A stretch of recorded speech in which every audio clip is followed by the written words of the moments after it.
Hi, welcome back to the channel. Michelle, and today I'm going to be sharing my resources and tips for ADHD.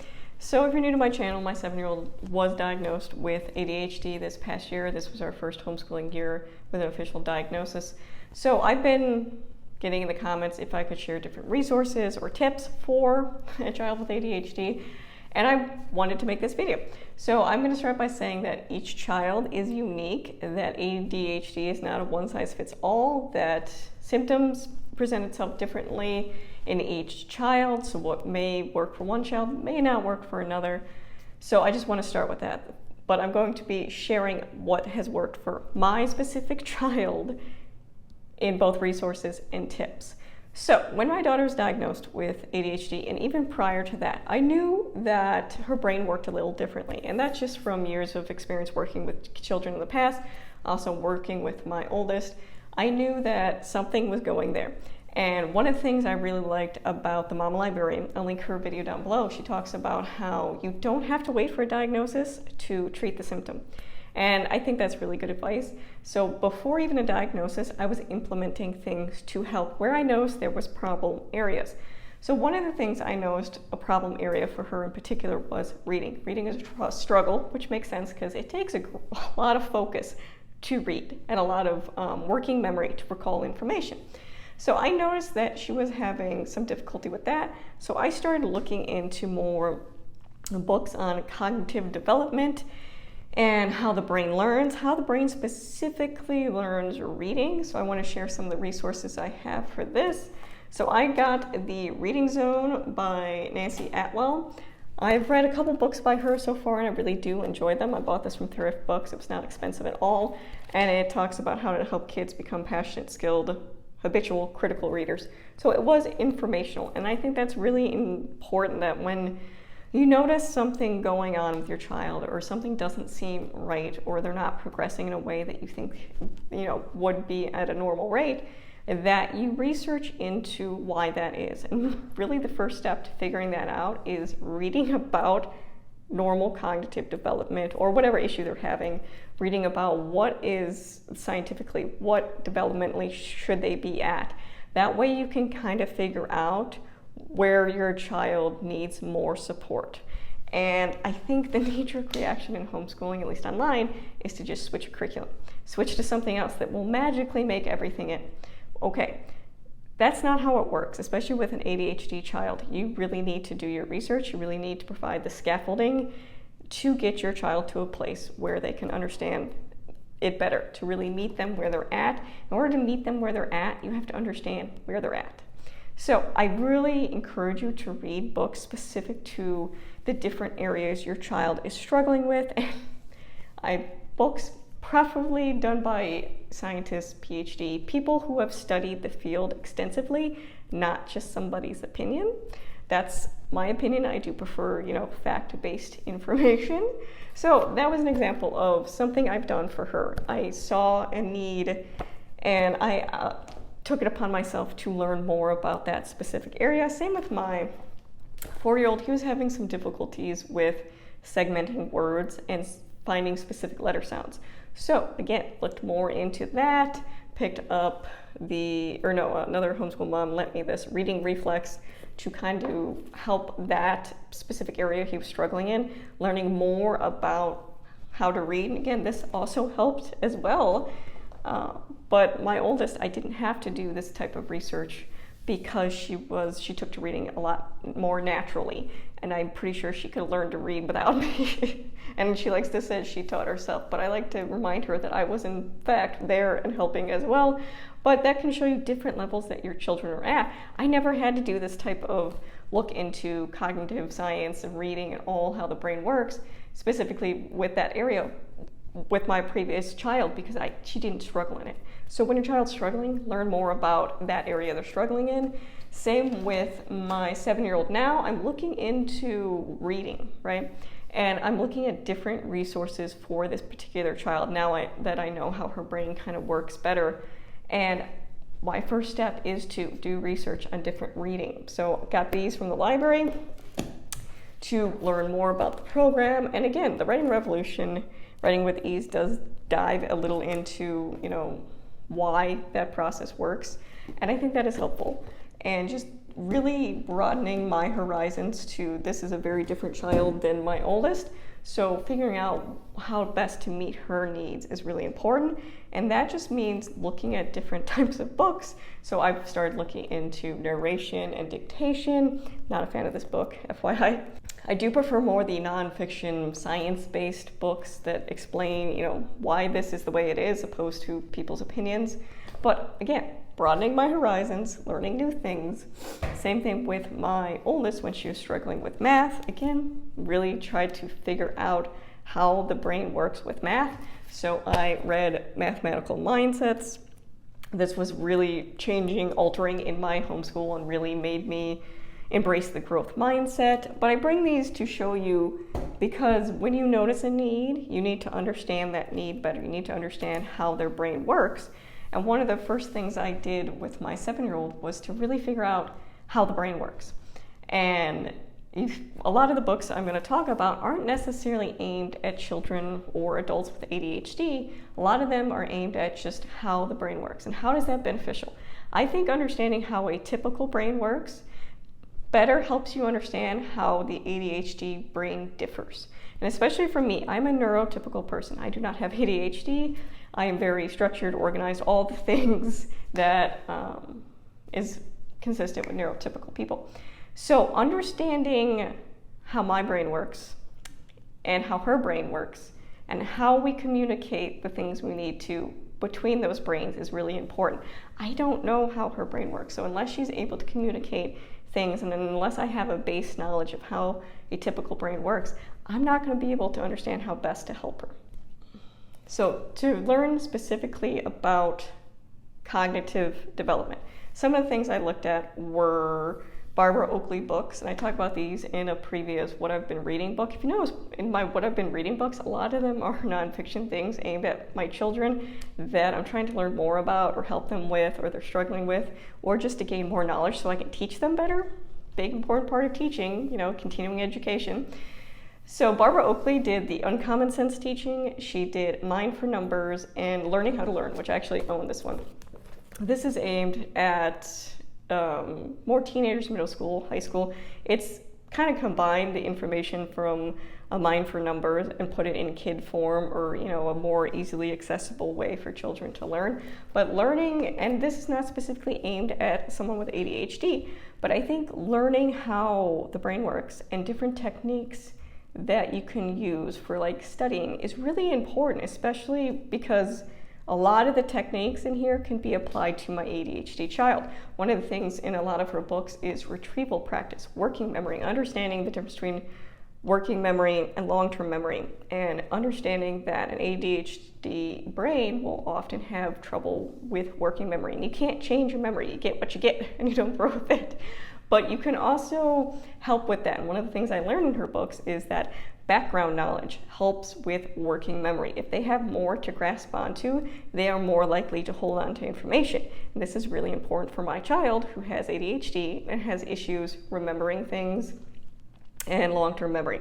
So I'm able to, and I've shown this with my curriculum, we use core knowledge, which is a lot of background information. She's able to have this information, these little tidbits of science, history, what have you, and be able to pull more into it. So her long-term memory, it sticks better, and that's worked really well for her. That although she has struggled with reading in the past, her comprehension and vocabulary are above grade level. So being able to make those adjustments when necessary, so it doesn't just have to be books about ADHD. I do think those are helpful, and I'm going to talk about a couple in a minute, but I do think learning cognitive development, learning about how the brain works, and techniques are really important. So even if you have a neurotypical child or a child like my 7-year-old who has ADHD, being able to adjust your teaching strategies to best fit their needs is important. And that's honestly part of teaching. You don't need to knee-jerk change curriculum to best suit this child. You should be able to use the curriculum you have in front of you, but be able to adjust how you present it to them, because that's your job as the teacher. So another author I really have been enjoying is Carol Jago? Not sure how to pronounce that. But I read With Rigor for All. This was aimed at my oldest child. And again, learning about how best to teach to that 8th grade. And one of the things I read in the past was Brainstorm, How to Teach in Middle School. And that's about talking about how the brain changes in puberty, how hormones affect the brain. And I think this is really important to talk about with ADHD children because that causes a traumatic effect in their brain as well. A brain that already works a little differently, splash a whole bunch of hormones in there, it's going to get complicated. So I think understanding kind of what is typical of the brain to happen during things like puberty and how that affects them when it comes to their education and what they're able to retain in those years is really important to understand. One of the other things I got was Classics in the Classroom. Again, this is aimed at my oldest child. And though she's neurotypical, I can still use the techniques I'm learning here to apply to my 7-year-old as well. Again, it's the teacher aspect of being able to adjust what's in front of you to best meet their needs. So those are some of the cognitive resources, academic resources I've read recently to really just understand more the brain, how to best approach it, how best to, as a neurotypical person, help my child. So I want to get into specific ADHD resources now. I got this workbook for my daughter, and I talked about it in review videos, and it was really, really beneficial for her. It talked about understanding, getting to know your ADHD, what are your symptoms, and really having a lot of self-reflection because, again, I don't know how her brain works. I don't see the world the way she sees it. She needs to be able to verbally communicate or understand enough to tell me how she sees something or why something isn't working. I can't troubleshoot if there isn't open communication. So looking at your strengths and your weaknesses, so I do think ADHD kind of gets this bad rap that it's a deficiency or it's something missing or something wrong, but there are great strengths that come with ADHD, which I'm going to talk about in a little bit more, but understanding your triggers and how best to deal with those triggers. So there's different activities within the book, and I'm not going to show the specific inside of the book because she has written in it, and I don't want to share personal information. That's not really my place. So self-control, maintaining impulses, making good decisions. So different activities like that. And it was really helpful. One of the things we talked about here is, the ladder, I think, in the back, where it talks about setting up, a ladder to success. So how to make goals, how to implement goals. So if you want to do this, you make a step to reach it. And she's done that. One of her goals was to read more, so she become more fluent in reading. So she decided her first step on that ladder would be to read daily. And then the next step is, okay, let's take it a step farther. How long do you want to read? 10 minutes. Okay, take it a step farther. When do you want to read? Morning, noon, night? She chose night because her body is calmer then. And then the next step is, how are you going to remember to read every night?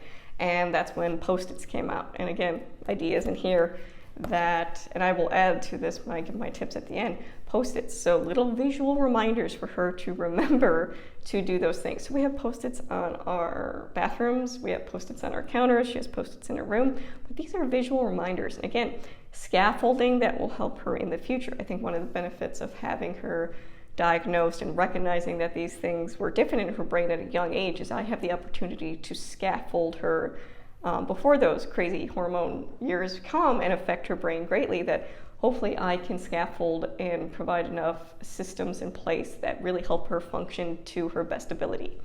So I really think this was helpful. They also make an executive functioning one. We haven't tried that one yet, but I assume it's just as good as this one.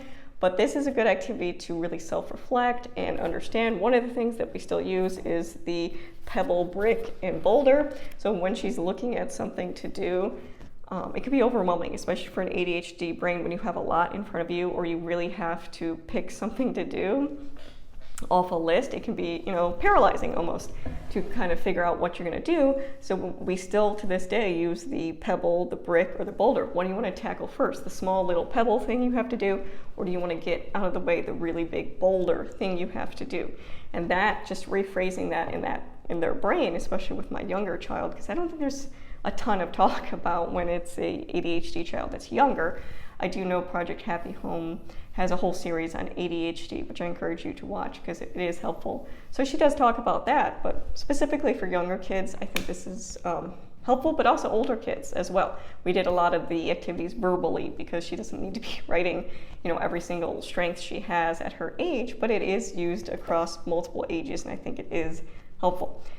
Another thing I wanted to talk about, which I recently picked up from my library, and it's funny because I randomly saw it. It's called ADHD is Awesome, and after that title, I was like, I want this book. I was reading the back, and it's done by Penn and Kim Holderness. They have a YouTube channel, and it's funny. I encourage you to check it out. And Penn actually makes videos on ADHD on his YouTube channel, and my daughter really likes those videos. How do you know if you have ADHD or you might have ADHD? So in the book, and I think this is an excellent book for people because it has the three main things that are super helpful to me. One, Penn, who wrote the book, has ADHD. He's had it his entire life. So he really gives his experience with it, different situations he's been in, how he manages different situations. Extremely helpful. It gives his wife's opinion. So there's little sections in here that say notes from Kim, or a note from Kim, like this section right here, which is his wife's perspective. His wife is neurotypical. She really kind of helped bring in the viewpoint that I needed because I'm a neurotypical person helping a person that has ADHD, how best to support that person. And she also talks about the frustrations of it, that it can be difficult when they act or do something a certain way and you don't understand why somebody would do that it's easy to be mad and frustrated, especially as a parent, especially as an educator responsible for my kids' education, that it can be frustrating. And learning that it's not their fault. Sometimes people do it on purpose, they're just obnoxious, but a lot of the times it's their brain just works differently. And understanding that is really important, especially when it comes to educating your child. So I like that it has his perspective, I like that it has her perspective, and then it does bring in different scientists or psychiatrists that they bring in and talk about different aspects of the science behind it. So one of the things they talk about is the snowflake brain, which I thought was amusing because that's how I describe my daughter's brain, and it's how I describe it to people, that her brain is very unique to itself. It's like a snowflake, and that was actually mentioned in here, which I thought was really interesting. But I'm actually going to flip you around and show you the specific chapters because I think it is worth showing you. So we have getting to know your ADHD, so really understanding ADHD, the brain, the experience, the emotional side of ADHD, changing the narrative, you're going to be okay, facing your ADHD, the upsides, and I really like the positivity that this book brings, kind of flips the script that it's not a deficiency, but it's a gift that you really just have to understand how best to use. Thriving with ADHD, and one of the best parts that was really helpful to me was how to be an ADHD whisperer. So how best to support those. If you're a parent, if you're a spouse, how best to support those with ADHD. I think that was really helpful. And you can see the way it's written is it's easy to read. It has a lot of, like I said, the three different perspectives. And I think it's really helpful. So I really appreciated the parents and caretakers, you make the difference. One of the things that's really important here is it talks about the determination of success for your child. So whatever that may be, being a happy, functional adult someday, which is what we all aim for. Really, your role is super important, whether your child homeschools, whether they go to pub school. If they have ADHD, you're going to be their coach. You're going to be the one that provides the most scaffolding and help and support. So to take that role really seriously. And I appreciate in here how it talks about ADHD is not a get out of jail free card. That I often see it used with adults on this platform that almost as an excuse that this is my child's problem, that if I just do this, it'll make it better. You as the parent have to take this responsibility really serious. Educating our children is serious to begin with, but when you have an ADHD child, you really have to take it upon yourself to learn as much as you can to best scaffold and put systems into place that help them. It's not their fault their brain is this way. One of the things I also really liked about Mama Librarian's comment was that our children are waiting for us to help them. And that's true. We are the ones that are going to help them. So put on your pants, let's get to learning. One of the things I really did enjoy is how they flipped the script, that it's not this horrible thing to have, it's not a deficiency, that there are benefits of ADHD and downsides. A lot of the benefits are things you can't teach. Natural creativity, hyperfocus, bold vision, intuition, determination. These are things that are naturally gifted in ADHD people that can't be taught. And that's really actually pretty awesome, that they are the innovators. And it talks in the book specifically about people who have gone on to do really cool and interesting things. These are the people that aren't going to change how something works. They're going to completely find a different use or way to do it. And that's pretty cool. So I really like the positive spin on it. So I'm going to talk about the specific tips now. So like I said, as I read books, or as I was reading my newest one, I make notes in my notebook, things to remember or resources I want to look further into. So if they recommend a certain book or different techniques for ADHD, but I highly, highly recommend this book. I think it was extremely helpful, and I really do like the positive spin on it. So my tips now. So tips, again, this is for my specific child. Visual schedules are really important. I think them being able to see things, I think this is for all kids in general, but especially ADHD children. I've talked previously about how I provide schedules for my kids, and we do have like chores on our fridge, different things like that, so they know what's expected of them. And this is my 7-year-old school schedule, so you can see it's visually pleasing, has things that represent her. She knows exactly what's going to happen and what's expected of her, and I think that makes transitions a lot easier. Again, often what I think you see on this platform is I changed it up because my child has ADHD. I got to constantly keep things moving or changing it so they're interested. I disagree. With my child particularly, she benefits greatly from consistency, from schedules, from knowing what comes next. I don't have issues with transitions with her because she knows what's expected and what's coming next, so she transitions easily. We use a lot of the same curriculum from year to year because she understands how it's formatted, what's expected of her, what type of focused energy she's going to have to bring to the table in order to complete that. Those are all helpful things. So my child was very lucky that she got the parent she did, because I'm very naturally organized and regimented and scheduled. So she benefits greatly from the skills that I already have, but that does not mean you can't implement these skills, even if you're not a naturally type A type person. Another thing, Post-its. Like I've already mentioned, we have Post-its all around our house, and those are visual reminders for her, because holding on to things is hard. And honestly, if you can write it down, why do we have to remember it? I have to write everything in my planner, or it's out because I got so much going on up there. But that's pretty much what ADHD, it's like living with a bunch of open tabs in your brain all the time. So I can only imagine the difficulty of trying to remember things. And being forgetful is common in ADHD. So having those visual Post-it reminders, I think this will be something that she carries into adulthood as well. And like I said, we have a chore chart that has visual cards on it that they flip when they're done. So every time she goes to the fridge to get food, she's like, oh yeah, I got to do that chore. So visual reminders both in school and at home are helpful for my child. Something mentioned in the book is electronic reminders, so setting different alarms. I know they make special clocks with different alarms on them and things like that for kids. We haven't really implemented that yet. Again, with our school, everything is structured in a way that she kind of knows how long it's going to take and the anticipation of what's coming next. So I have not specifically used electronic reminders in my home. But one thing I really did like that Penn talked about in here is a safety thing, is that when he cooks, he sometimes forgets to turn the burner off, which can be a safety hazard, obviously. And this actually rang true with my 7-year-old, because one of the things that really spearheaded me getting her diagnosed officially was that I was baking cookies after dinner, and it was what the kids wanted for treats, and it was just on a little pan. I was only making enough for the kids. So I took it out, my 7-year-old was standing there, and I said, okay, don't touch this, it's really hot, I'll let you know when it's ready. And what does she do? Again, impulse control issues. She picks up the really hot pan because she wanted to look at the cookies. That was just what her brain was saying, look at the cookies. So she picked it up. She knew it was hot, but again, impulse issues with ADHD. She picked it up, immediately burned her hands. Now, a typical person, I would think, would immediately drop the pan because that's hot and hurts. she kept holding on to the pan until the point where I'm like, drop it.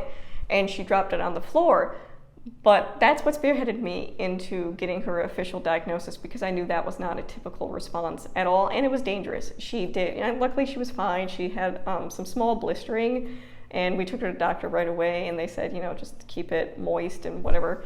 She didn't have any scarring or anything from that, but that is important scaffolding to have in place. She's going to be a person that probably has to set a timer when she's cooking or she's doing things like that, just for safety precautions. Again, setting up that scaffolding now is important for later in life when she's a teen and when she's an adult, that she will be able to do these things for herself. And one of the things I really liked about the book is it talked about how we as the parent are the tomato cage for the tomatoes, which is funny because I grow tomatoes, that we are providing the support and the scaffolding for them to grow. But eventually the hope is that they will grow, by themselves and be able to use that scaffolding and survive out there without us holding them up. And that's my ultimate goal, to have systems in place and strategies and techniques for her to be able to utilize her toolbox to function in a society that is not made for her type of brain.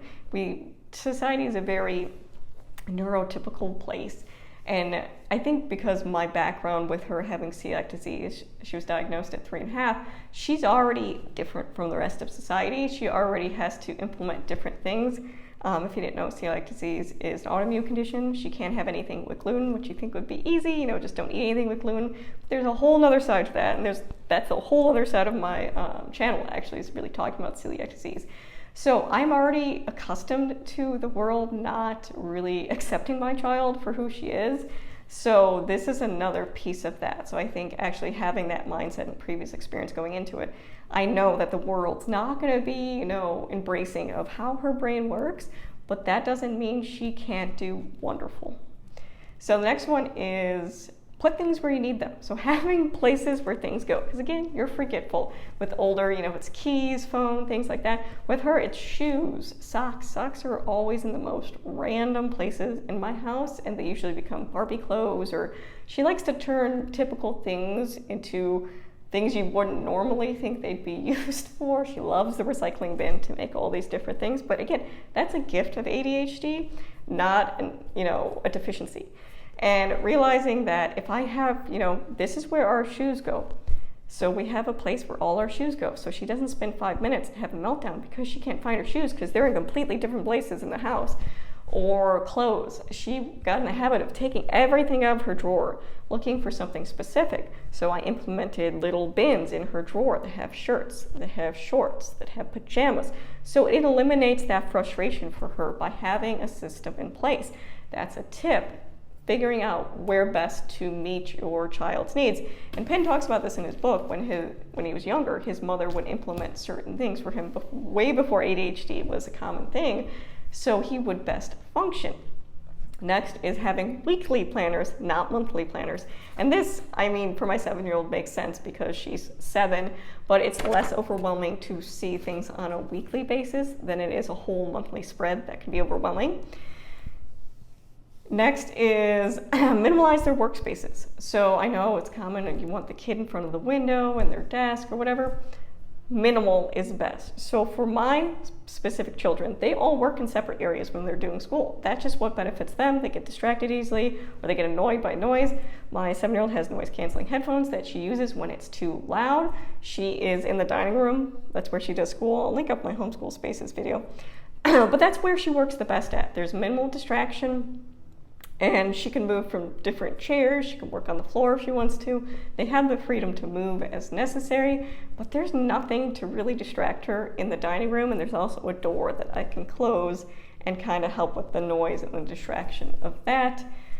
Next is to use colored pencils or pens when taking notes. And one of the things I do with my 7-year-old is I have the friction erasable pens for myself. She likes to do her schoolwork in that because it makes it more visually interesting to her. So it's easier for her to keep going. And does it take longer sometimes? Absolutely, because she likes to do all of the colors in a certain order and each color has to be represented.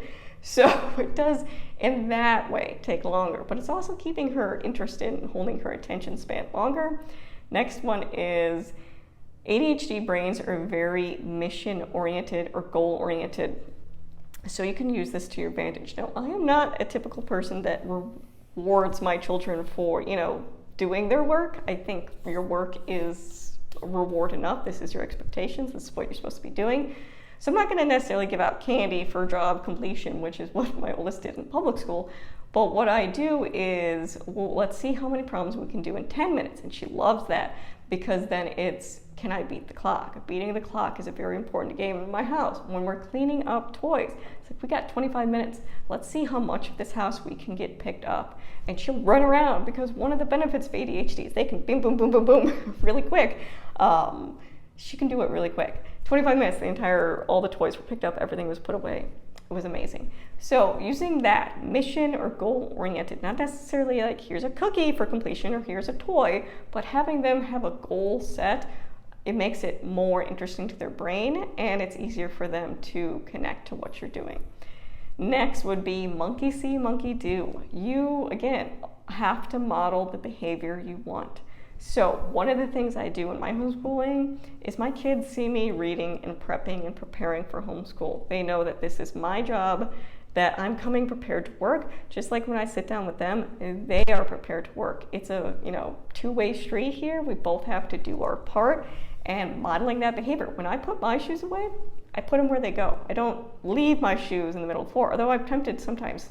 But then I see my shoes and I'm like, no, they have a home. Everything needs to have a home, and it makes the ADHD brain work smoother, because it's less that they have to work on. You're gonna have less meltdowns, you're gonna have less freaking out if everything has a place. Next is describe what done looks like. This one was really helpful for me, because I'm the type of person that says, go clean your room. That's not specific enough for my child. I need to have specific instructions for her, and they can't be multi-step instructions. Again, something I typically do is I'll be like, do A, B, and C. She'll forget about B and C before I finish the sentence. And that's not something negative on her part. It's just how her brain works. And to remember that I give her one-step instructions. Please go put your dirty clothes in the laundry. Great, you did that. Please go put your dolls away. So if I want her to clean up her Barbies in the family room, I need to be specific that I can't just say, go clean up your toys. I say, please pick up the Barbies. They really do need a lot of support to get there. That, my oldest is neurotypical. I can hand her something independently, bam, she gets it done.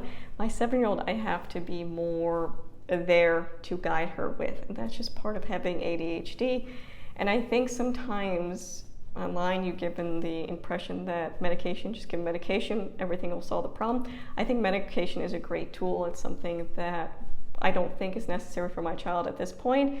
That my main determiner of medication is she able to function normally with systems in place and things like that? Is she able to function in a normal capacity without frustration? Is her quality of life still good? Right now, I am able to meet her needs, and that might not always be the case, and that's completely fine. Medication is always there when or if we seek it. But you can't just give your child a medication and not expect to have scaffolding or systems in place to help guide them. Medication isn't a magic pill.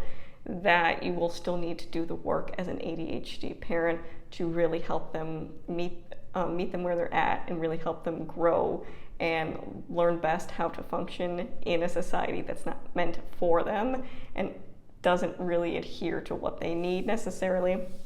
Next is connect, don't correct. Again, this is hard for me to remember that it's not on purpose. This is their brain, just the way it works, that try to connect, that see you're frustrated with this when she's cleaning her room and there's everything, because her room has tiny piles of everything. I see this is overwhelming. Let's do our brick, pebble, boulder. What do you want to start with first? The socks on the floor, that's probably a pebble. Or do you want to start with the boulder, which is the sheer amount of Barbies in your room? What do you want to tackle first? So empathizing, making them understand that you see that they're frustrated, you see that they're feeling something, that you're not be like, well, clean your room or I'm going to throw all the stuff out. That it needs to be on their level, that you understand what they're going through. To empathize is really important. And to give positive feedback, to realize, I really appreciate you putting your shoes away. I didn't trip on them. That was really helpful to me. Or I really hope that you helped put your brother you helped your brother put his stuff away. That was really helpful to me. Positive feedback. And one of the things I really took away from this book was a specific quote that said, ADHD behaviors happen when the expectations are greater than the skill ability. What that means to me is I can't expect her to do something if I haven't provided the scaffolding and skills necessary for her to do something. I was listening recently to an Amy and Blair podcast, the secular podcast, and they were talking about how it's easy for kids not to like something when they don't understand what it is or how to do it. I think this so relates to ADHD because it's so easy to not want to do something because it's hard or you anticipate difficulty or it's new and you don't like it, that you can in fact do these things. And one of the things that kind of annoys me, at least online, is the idea that because your child has ADHD, they're incapable of doing something. I think an ADHD child can do absolutely anything a neurotypical child can. They will just need more scaffolding and support from you. It's your job. And I don't like the idea of dumbing down things or cutting work in half solely because they have ADHD. They can do those things, but you need to be able to adjust when needed. You need to be able to really meet them where they're at, and unless you know where they're at, you can't help them. So those are kind of my thoughts on ADHD resources and tips. I will continue to share. I have a long list of books I plan on reading, learning more about ADHD and best how to implement things in my home, both in my home life and homeschooling. That it's important to understand that this is an evolving thing. It's not like you read a book and you got it.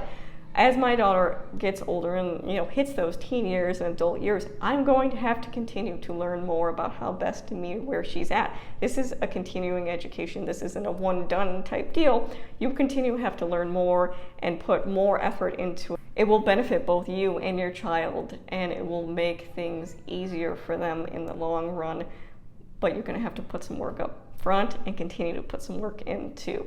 So if you have any specific questions, I hope some of that was helpful to you. I know it was a lot, but really I do approach it as learning the best I can about where my kids are at, what their needs are, learning different teaching techniques, cognitive development, learning as a neurotypical person how best to support my child with ADHD, but also my children who are neurotypical as well. Like I said, a lot of the things I'm talking about can be applied to both.